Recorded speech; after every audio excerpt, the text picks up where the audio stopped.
Yo, YouTube, what's up with your boy, Sports and Fitness Rants? I'm back, guys. Click that like button. Subscribe to my channel. What's up, y'all? Welcome back, guys. Welcome back, man. Got another great video for you guys today. As usual, you guys know the deal. You know what we're here to do. We're here to celebrate Michael Jordan. We're here to celebrate the 80s and the 90s, right? Put some respect on these men. Stop all the lies that's being said about Michael Jordan, his era. And I want to thank you guys for all your love, man, for all your comments, for subscribing, for watching my videos, the interaction with you guys, man. Just everything, guys. It really means a lot, man. So shout out to all you guys, man, for everything.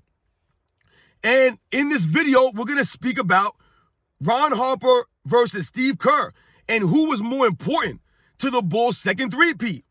That's what we're going to talk about in this video briefly, guys. And you guys know what to do, man. Turn the volume all the way up. Hit that play button. Remember, these videos are for educational purposes.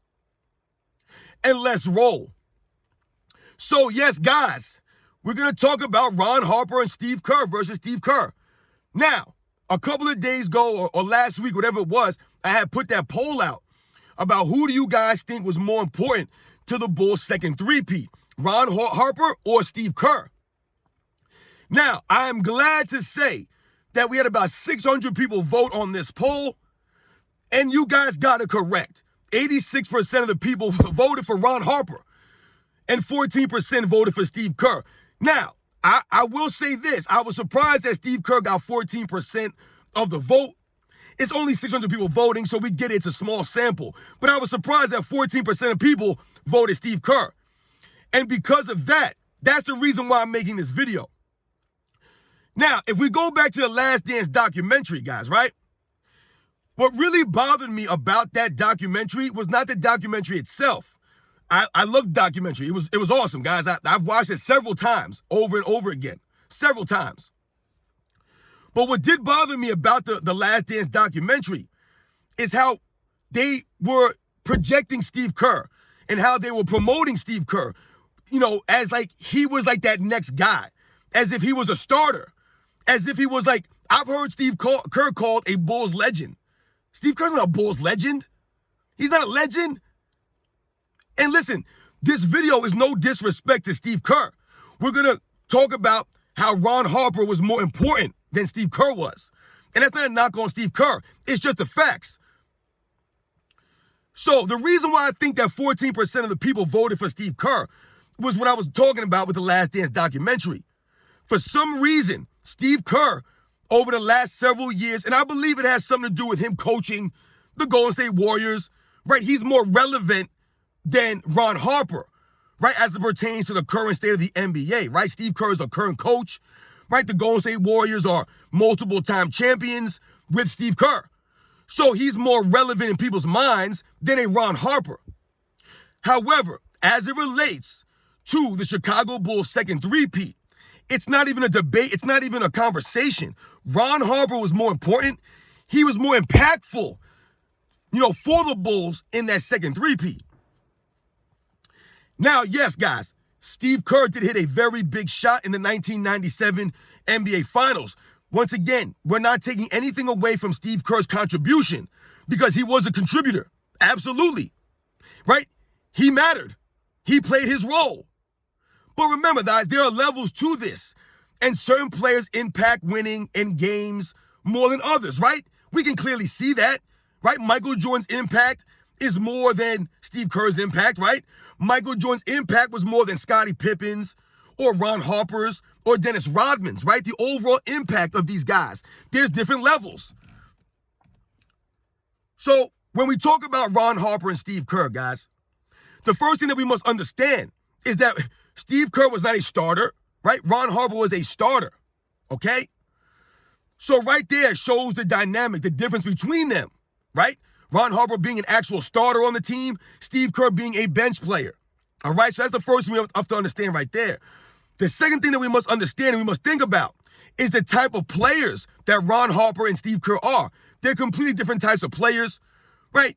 They have different body types, different athleticisms, and their games are completely different. Steve Kerr is known for what, guys? Being a spot-up shooter, right? A catch-and-shoot kind of guy, right? That's his game, right? A pure shooter. Ron Harper, he was never really known as being a quote-unquote shooter, right? He was more of an athletic wing when he came in the NBA, right? People were comparing him to a Michael Jordan with the athleticism, the high flyer ability, right? And just his overall game. He was a very solid defensive player when he first came in the league. He has the dimensions, the long arms, the quick feet, the lateral movement, and he's tough.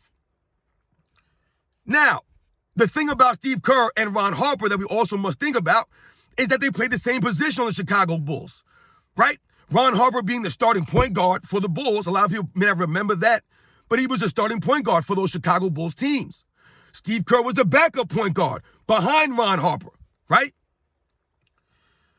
So, the thing about Steve Kerr that bothers me as it relates to the second three-peat Bulls is the amount of credit that Steve Kerr has gotten over the last, 10 years or so. He's been pumped up, he's been inflated, but it's disingenuous because a lot of people are inflating Steve Kerr to try to bring Michael Jordan down, right? They're trying to lower Michael Jordan's greatness by pumping up guys like Scottie Pippen, by pumping up guys like Dennis Rodman, by pumping up guys like Tony Kukoc, by pumping up guys like Steve Kerr. I've heard people say that Michael Jordan played with the greatest three-point shooter in NBA history. That's what they'll call Steve Kerr, to lower Michael Jordan. Guys, Steve Kerr is not the greatest three-point shooter in NBA history. Yes, Steve Kerr is a great knockdown shooter, but let's be real here, guys. He's a spot-up shooter, a catch-and-shoot kind of guy. Steve Kerr's not better than Reggie Miller in that era. He wasn't better than Reggie Miller from three.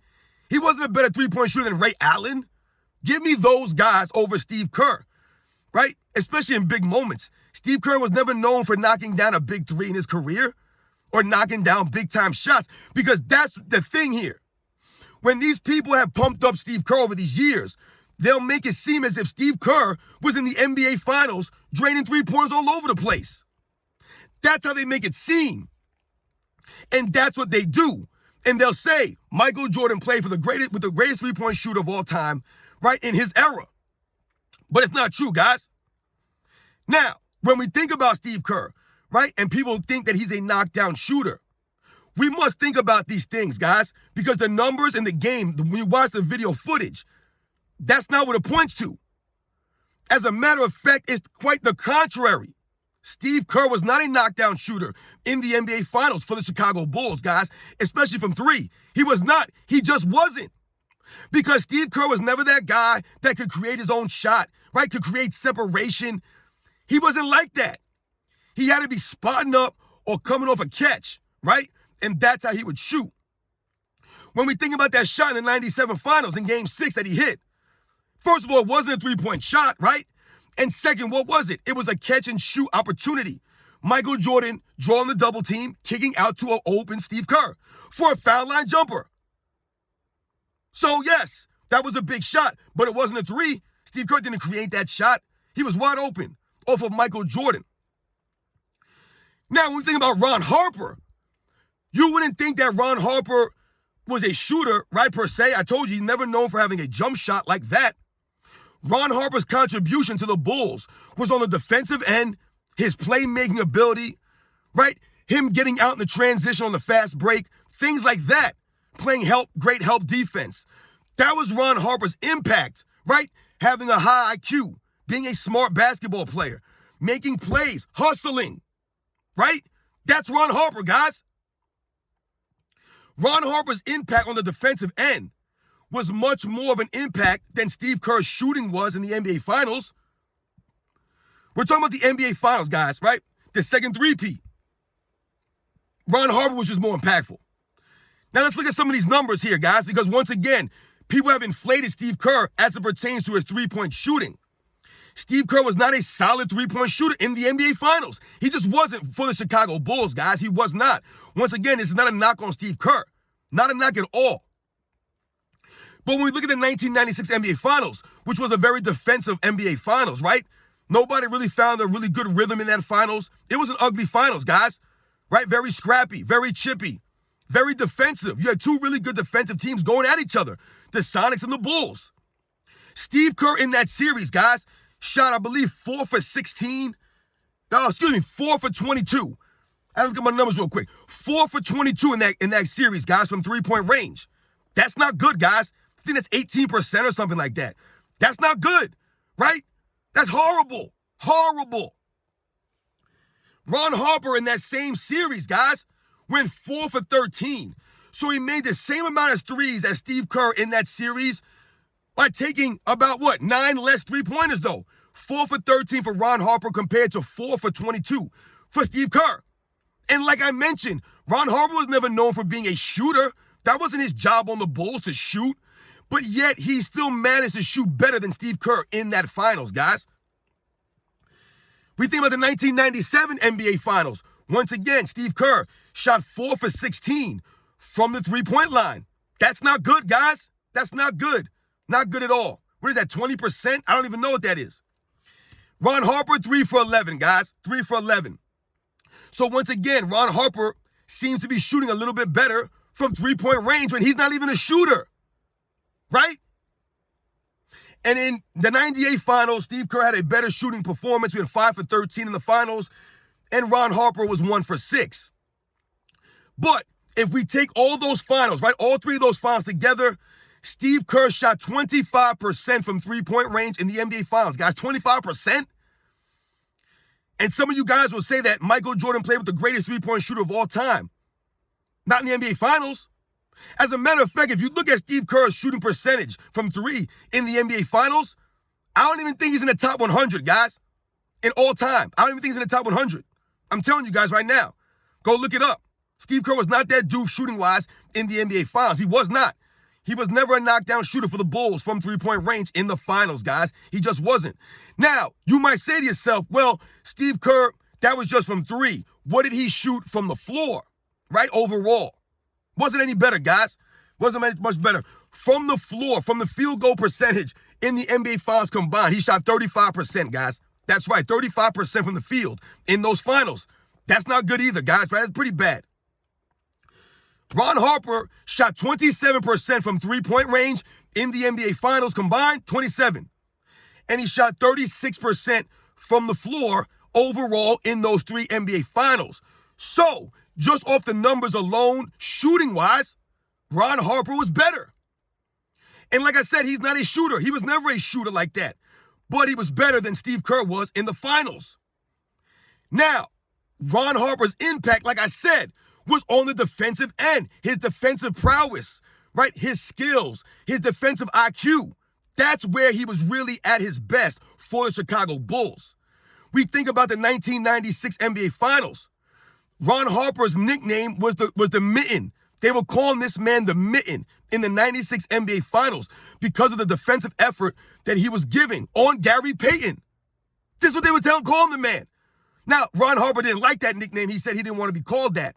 But he was doing a very great defensive job on Gary Payton in those finals. We think about the 97 finals and the 98 finals against John Stockton, right?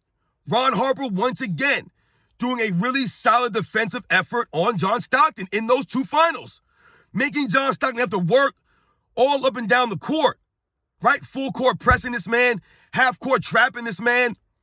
Ron Harper, like I told you, the long arms, the height, right? The dimensions of this man. He would give guys like John Stockton a hard time, right? Ron Harper's like 6'6", like 210 with a long wingspan, right?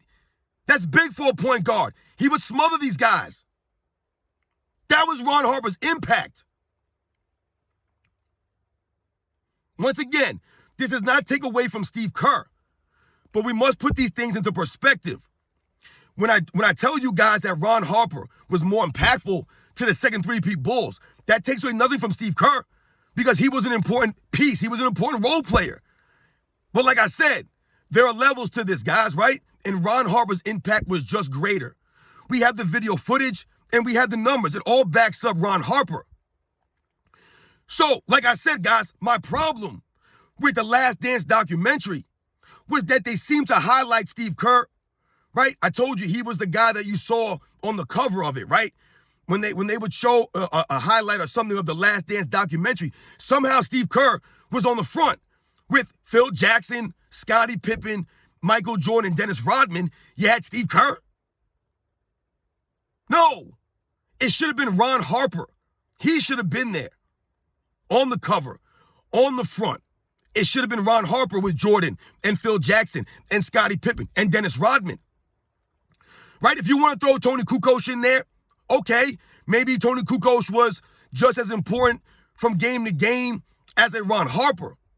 Once again, Ron Harper was a starter, full-time starter, but he was definitely more impactful than Steve Kerr. Once again, I give Steve Kerr credit. I believe he played like all 82 games. I think every single season, except for 98. I think 95, 96, 97, he played all 82 games for the Bulls. And I think 98, he had a couple injuries or whatever. But yes, guys, so much respect to you guys for getting the poll right. 86% voted Ron Harper. You guys got it. I read the comments. You guys said Ron Harper's defense. You knew the deal. You know the deal. Ron Harper's defense was very impactful for that Bulls. When we think about Michael Jordan, Scottie Pippen, Ron Harper on the perimeter, my God, guys, that you're talking about three guys that have length, that have athleticism, and it was the way that they approached the defensive end. These guys were dogs, man. Ron Harper had hustle on the defensive end. Now, I want to say something about Steve Kerr on the defensive end. Steve Kerr was not known for his defense per se, but I give Steve Kerr a lot of credit because he did hustle on the defensive end, right? He gave effort, right? I've often told you guys in the past, right, that these guys of that era, they gave effort on the defensive end, right? That's what it really came down to, the effort on a consistent basis back in those days. And I give Steve Kerr credit because he did put forth the effort against guys like Gary Payton, against guys like John Stockton. He gave effort. So much respect to Steve Kerr, much respect to Ron Harper. Shout out to Ron Harper, man. He needs to be mentioned more when we talk about the second three-peat Bulls. All right? Not Steve Kerr. Steve Kerr gets a lot of credit these days for that second three-peat Bull team. It should be Ron Harper. We should be mentioning Ron Harper more, not Steve Kerr. Right? I get it. Steve Kerr, coach of the Warriors now. Like I said, he's more relevant. I get that. But we can't forget about Ron Harper. He was very important, man. He's very underrated. He's underappreciated, man. And all the people who watched the Bulls at that time during the second three-peat, you guys knew. You guys know. Without a question, Ron Harper was that guy. He was.